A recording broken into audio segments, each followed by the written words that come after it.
প্রতিটা সেকেন্ড গুরুত্বপূর্ণ টাইম, গুরুত্বপূর্ণ টাইম। আপনি বলছেন যে জালসা শুনছি, তো বাড়ি থেকেও শোনা যাবে। আপনি চায়ের দোকানে বসে বসে সময়টা পার করছেন, আপনি ভাবছেন সময়ের গুরুত্ব নেই। জি না, প্রতিটা সেকেন্ড কত ইম্পর্টেন্ট আপনি ভাবতে পারেন না। প্রতিটা সেকেন্ড আল্লাহকে তিলে তিলে বুঝিয়ে দিতে হবে। কেন? যে আল্লাহ সময়টা তোমাকে নিজ নিয়ামত মনে করে তোমাকে দিয়েছে। এই নিয়ামতটা ঠিক ঠিক ঠিক ঠিক পদ্ধতিতে অবলম্বন করো, না হয় তোমাকে কাল কিয়ামতের দিন এই সময় তোমাকে জাহান্নাম যেতে বাধ্য করে দিবে। এই জন্য সময়টা তুমি ঠিক ঠিক কাজে লাগিয়ে দাও। কি করেছেন চাচা? 50 বছর বয়স, এখন পর্যন্ত মসজিদের দরজা চিনেন না, মসজিদের কটা ফ্যান আপনি জানেন না, মসজিদের প্রথম ফ্যানটা কত নাম্বার সুইচ টিপলে জ্বলবে ঘুরবে এটা জানেন না। জীবনের 50 বছর কি করলেন, আল্লাহকে কি জবাব দিবেন? আল্লাহ নবী বলছেন প্রতিটা মিনিট আল্লাহকে তিলে তিলে বুঝিয়ে দিবে। সময় যতক্ষণ না বোঝাতে পারবে, এক কদম জান্নাতে যেতে দেওয়া হবে। জোরে বলো। হাদিসের অন্য জায়গায় নবী বলেন, ইগতানিম খামসান ক্বাবলা খামসিন। নবী বললেন 5টা জিনিসকে গনিমত মনে করো, নিয়ামত মনে করো, মূল্যবান মনে করো, হীরের টুকরা মনে করো। 5টা জিনিস কি? তার মধ্যে একটা হলো সময়, একটা নিয়ামত চলে যাওয়ার আগে যে সেকেন্ডটা চলে যায়, যতই সাজদা করে কেঁদে কেঁদে আল্লাহকে বলো, আল্লাহ 18 বছরটা আবার দাও, মাথা টুকে মরে গেলে সময় চলে গেলে আর ফিরে পাবে না। আপনি একটা ডাক্তারকে ফোন করেন, বহরমপুর একটা ডাক্তারকে ফোন করেন, MBBS ডাক্তার, আপনার পরিচিত মহব্বতের লোক, তারপরেও ফোন করে প্রথমে কি বলবেন? স্যার 2 মিনিট টাইম হবে। বলতে হবে কি হবে না? এরা কথা বলে না। ফোনে প্রথমে কি বলতে হবে? স্যার 1 মিনিট কথা বলো, সময় হবে। তার মানে তার সময়ের কত দাম, কত মূল্য। সময়কে অবহেলা করে আপনার আমার মতন মাথা মোটা কিছু মানুষ, গুরুত্বপূর্ণ লোক কোনোদিন সময়কে অপচয় করতে পারে? আল্লামা দিলওয়ার হোসেন সাঈদী রাহমাহুল্লাহ ইনি বলছেন পৃথিবীতে সবচেয়ে চালাক কে? কেউ বলতে পারে না। তিনি বলছেন যে সময়ের গুরুত্ব দিতে পারে সেই হলো সবচেয়ে চালাক, সবচেয়ে চালাক। এই জন্য নবী বলেন, কার কখন মত হবে, কার কখন জীবন শেষ হয়ে যাবে পৃথিবীর কেউ জানো না। আল্লাহর কাছে ওটা হ্যান্ডেল আছে। কার সুইচ অফ করতে হবে, মানে মারতে হবে, কার মত দিতে হবে, ওই সুইচটা আল্লাহর হাতে রয়েছে। নবী এজন্য বলেন, শোনো, আল্লাহ তোমাকে 30 বছর, 90 বছর, 70 বছর যে সময়টা আল্লাহ বরাদ্দ করেছে, এই টাইমটা সঠিক কাজে তোমরা ব্যবহার করো। কারণ যদি বেখিয়ালে রং তামাশা আনন্দ ফুর্তিতে তোমরা কেটিয়ে দাও, আল্লাহকে সময়ের হিসাব দিতে পারবে না, পারবে না। দ্বিতীয় নম্বর প্রশ্ন শুনে নাও, ওয়ান সাবাবিহি ফিমা আবলাহ। এটা আরো গুরুত্বপূর্ণ, শুনেন ভাইরা। নবী বলেন, যৌবন, তোমাকে যৌবন সম্পর্কে জিজ্ঞাসা করা হবে। প্রতিটি মানুষকে যৌবন দেওয়া হয়েছে। যৌবন কালটা কেমন করে অতিবাহিত করলে, কিভাবে তুমি পার করেছ, যৌবনকালের হিসাবটা আল্লাহকে বুঝিয়ে দাও। কারণ যৌবনকালে তোমার বিশেষ বিশেষ কিছু ইবাদত আছে। তুমি যদি যৌবনকাল রং তামাশায় আনন্দ ফুর্তিতে পার করে দাও, আল্লাহকে সেদিন জবাব দিতে পারবে না। তাই কিয়ামতের দিন দ্বিতীয় প্রশ্ন করা হবে, যুবক রে, তুমি তোমার যৌবনকালের হিসাবটা আমাকে দাও। নবীজি বললেন শোনাম, 660 নম্বর হাদিস সহিহ বুখারীর, কিয়ামতের দিন 7 প্রকার মানুষকে আল্লাহ তার আরশের নিচে স্থান দেবে। 7 প্রকার মানুষকে, ওই 7 জনের ভিতরে একজন নবী বললেন শোনো, ওয়াশাবুন নাসা ফি ইবাদাতিল্লাহ, যে যুবক যৌবনকালে আল্লাহর ইবাদত করে, যে যুবক যৌবনকাল আল্লাহর পথে পার করে, আল্লাহর ইবাদতে অতিবাহিত করে, এই যুবককে আমার আল্লাহ কাল কিয়ামতের দিন আল্লাহর মেহমান বানাবেন, আল্লাহর আরশের নিচে স্থান দেবেন। এজন্য যুবক রে, যৌবনকাল আল্লাহর পথে তুমি ব্যয় করো। যদি যৌবনকাল আল্লাহকে বুঝাতে না পারো, কিয়ামতের দিন বাঁচতে পারবে না, পারবে না, পারবে না। এখন একটা প্রশ্ন করব, উত্তর দেন দেখি ভাই। যারা আছেন যুবক, যারা আছেন তারা উত্তর দেন বাক্স। আপনাদের এই চাঁদপুর, ধুলিয়ান, আপনাদের এইগুলোতে, যে আপনার এলাকাতে গাছে ডাব হয়, ডাব ডাব ডাব বুঝেন তো? নারকেল গাছ এলাকাতে নাই? আচ্ছা, তা আপনি এদিকে দেখেন, এই যে ধুলিয়ান বাজার বা ডাক বাংলা মোড়, একটা ডাবের দাম এই এলাকাতে কত করে ভাই? 50 টাকা, 60 টাকা, 80 টাকা, 100 টাকাও আছে, নাই? সবাই বলুন আছে না? কিন্তু যে দোকানে ডাব বিক্রি করে ওই দোকানে দেখবেন কিছু নারকেলও পাওয়া যায়। নারকেল, নারকেল, একটা নারকেলের দাম কত বলুন, বলুন কত? 30 টাকা। নারকেল 50 টাকা দাম, 30 টাকা, 20 টাকা, খুব বেশি যদি চলে গেলাম 40 টাকা ধরেন। আপনি একবার নিজের বিবেককে জিজ্ঞাসা করেন, এদিকে দেখেন, একটা ডাব কিনতে গেলেন, ডাবের দাম নিল 80 টাকা, আবার ওই দোকানে একটা নারকেল কিনবেন মাত্র 30 টাকা, 40 টাকা। এত ডিফারেন্স কেন জানেন? ডাব হলো কচি যুবক, ডাব কি? যুবক, কচি। এই যুবক হওয়ার কারণে ডাবের মূল্য 80 টাকা, 100 টাকা। আর নারকেল বুড়া থুবড়ি মাল, ও মালের মূল্য নেই, মাত্র 30 টাকা দাম। হাসছেন? বিশ্বনবী এবং আল্লাহ বলেন, পৃথিবীর মানুষের কাছে ডাবের মূল্য বেশি, নারকেলের মূল্য কম।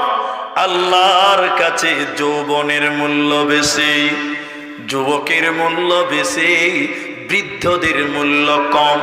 যুবকের মূল্য বেশি, বৃদ্ধদের মূল্য কম। এবার বুড়া মানুষেরা মন খারাপ করলে হবে না, কেন যে আল্লাহ আপনাকে একদিন যুবক দিয়েছিল, যৌবন দিয়েছিল। শুনিলেন নবীজি তাই বললেন, কিয়ামতের দিন দ্বিতীয় নম্বর প্রশ্ন করা হবে, হে মানুষেরা, তোমাকে যে 18 বছর, 20 বছর, 24 বছর, 30 বছরের জীবন দেওয়া হয়েছিল, টকবকে যুবক বানানো হয়েছিল, যৌবনকাল কিভাবে পার করেছ? আমি আল্লাহকে তিলে তিলে তিলে তিলে বুঝিয়ে দাও। এজন্য যৌবনকাল তুমি ঠিক কাজে লাগিয়ে দাও। কেন? যৌবনকালে যেটা করা সহজ, বৃদ্ধকালে ওইটা করা সহজ। সবাই বলুন, আপনাদের মসজিদে চেয়ারম্যান আছে? এরা কথাই যে বলে না। চেয়ারম্যান বুঝেন? বুঝেন যে চেয়ারে বসে নামাজ পড়াকে চেয়ারম্যান বলে। ওইরকম খরিদ্দার আপনাদের মসজিদে নাই? কেউ বলছে আছে, কেউ বলছে না। এখানেই তৃণমূলও আছে, বিজেপি আছে, বুঝতে পারছি। হ্যাঁ ভাই, মসজিদের চেয়ারে নামাজ পড়া লোক এলাকাতে আসে না? আচ্ছা, ওকে একবার জিজ্ঞাসা করেন তো, আমার দিকে দেখেন, ওই চাচাকে একবার জিজ্ঞাসা করেন, বাবু চেয়ারে কেন নামাজ পড়ছে গো? আল্লাহর সামনে দাঁড়াবে তো লজ্জা করো।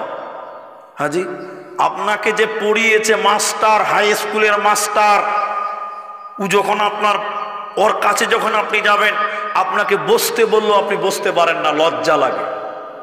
কি বলে হ্যাঁ না বলেন এরা? লজ্জা লাগে না? এই স্যারের কাছে সামনে বসবো, ছি ছি, মাস্টার শিক্ষক ওর সামনে বসবো, তখন লজ্জা লাগে। আর তুমি আল্লাহর সামনে বসছো, তখন আবার চেয়ারম্যান। কথা কি বুঝতে পারলেন? হ্যাঁ না বলেন? তো যে কথা, ও চাচাকে একবার বলেন, চাচা কি বাবা চেয়ারে কেন? ওই পারি না বা, পারি না। কেন পারেন না? কারণ হলো ৭৫ বছর বয়স, ৫৫ বছর পর্যন্ত মসজিদেই কোনোদিন যায়নি, এখন বুড়া হয়ে গেছে। এদিকে দেখেন, এই যে পিঠের দাঁড়ি, হাড় হাড় হয়ে গেছে শক্ত, রুকু করতে যেছে টানা হয়ে থেকে যেছে। ঠিক বলো না? বলবো না? বলে আর রুকু করতে পারবে? জোরে বলে, আর পারবে? ৫৫ বছর বয়স, কোনদিন নামাজ পড়েনি, বুড়া হয়ে গেছে, বাড়িতে ঘুজুর ঘুজুর করে বকছে, মুলবিরা বকছে যে মুরবি না নাকি বা নামাজ পড়িস না। তখন চলছে চরে মসজিদে যাবো, পতাকা বলছে বাড়াবে, চ নামাজ পড়ো শুক্রবার, পতাকা লিখে গেছে মসজিদে। ভদ্রলোক প্রথম কাতারে বসছে, ৫৫ বছরের মুসল্লি সামনে কাতারে বসছে, সবাই যখন বলছে আল্লাহু আকবার, দাড়ি টেনে ধরে রেখেছে, বাংলা ৫-এর মতন টেড়া হয়ে আছে, রুকু করতে পারে না। মাগরিবের নামাজে যাবে, পতাকা বলছে চেয়ারটা লে তো ভাই, চেয়ারটা লে দাদু, চেয়ারে কেন? পারি না ভাই। যদি রমজান মাস হয়ে যায়, প্রথম দিন তারাবিতে যে ভাই তোমরা পড়ে লো, আমি পড়ে পারে না। ঠিক বলো না? বলবো না? বলে। কিন্তু লোকটা যদি 10 বছর থেকে নামাজ পড়তো, ওই লোকের রুকু করতে কোনো অসুবিধা হতো? সবাই বলে না। সাজদা করতে অসুবিধা হতো না। এজন্য নবীজির ওই হাদিসটা আবার এখানে অ্যাপ্রোচ করেন। দুটি হাদিসকে একসঙ্গে নিয়ে আলোচনা চলছে। সেটা কি? নবী বললেন 5টা জিনিসকে গনিমত মনে করো। প্রথম নাম্বার গনিমত কি, নিয়ামত কি?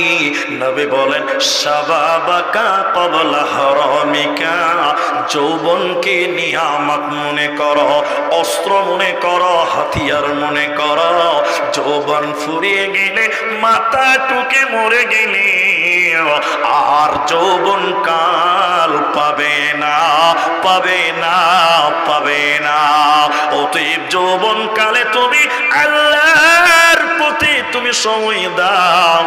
কাল কিয়ামতের দিন যখন জিজ্ঞাসা করা হবে তুমি তোমার যৌবন কালের হিসাবটা দাও, সেদিন তিলে তিলে হিসাব দিয়ে বেঁচে যাবে, তোমার কোনো টেনশন হবে না, থাকবে না, থাকবে না।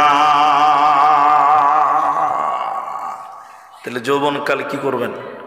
দুটি ইবাদত বলবো, আমাদেরকে দেখেন। এক, এদিকে দেখেন, যৌবনকালে বেশি বেশি করে কামাই করতে হবে। আপনারা বলুন কি করতে হবে? এতটি লোক মুখ খুলেন, কি করতে হবে? কামাই করতে হবে, কামাই করতে হবে, ইনকাম করতে হবে। টাকা 1 লাখ আছে, নিয়ত করবেন 10 লাখ করবো। আপনি বলছেন এত টাকাতে হবে কি গো? ইসলাম কোনোদিন গরিব হতে বলেনি, ইসলাম বলছে বড় লোক হও। না, মুলবিদেরকে জিজ্ঞাসা করে, ইসলাম যদি গরিবই হতে বলতো তাহলে যাকাতটা দিবে কে ভাই? হজটা করবে কে? 5 লাখ লাগবে হজ করতে গেলে, 4 লাখ লাগবে। আপনাদের এলাকায় কত লাগে? 4 লাখ লাগে। তো 4 লাখ টাকা কার? আপনি কামাই না করবেন তো হজটা করবেন কি করে? তাহলে ইসলাম বলছে বড় লোক হও, মালদার হও, পয়সাওয়ালা হও, মাল ইনকাম করতে হবে। দলিল 2 জায়গা থেকে আপনাকে দিচ্ছে, দেখেন। 1, যুবক, অবিমা আনফাকু মিন আমওয়ালিহিম, ইনকাম করো পুরুষেরা। পুরুষ কে করবে? ওই বুড়া লোক। বুড়া লোক ইনকাম করতে পারবে? তাহলে ইনকাম করবে যুবক। আর এক জায়গা থেকে দলিল দিব, তাহলে শুনে নাও। ইনকাম করো যৌবন কাল, রোডে টাউনে মরিচ কেটে রাজমিস্ত্রি করে হোক, যে কোনো পথে, হালাল পথে অবলম্বন করে তোমাকে মাল কামাই করতে হবে। যৌবনকালে কামাই করা একটা ইবাদত। আমার কথা আপনারা বুঝতে পারছেন তো? এই যে মসজিদটা জুমা মসজিদের জালসা, এটা উদাহরণ দিচ্ছে, এটা হাদিসে নাই, কোরআনেও নাই, তাফসীরেও নাই, এটা আমার ব্যক্তিগত কথা আমি বলছি। এই গ্রামের একদিন 82 বছরের বয়োবৃদ্ধ, 82 বছর বয়স, কত বছর বললাম?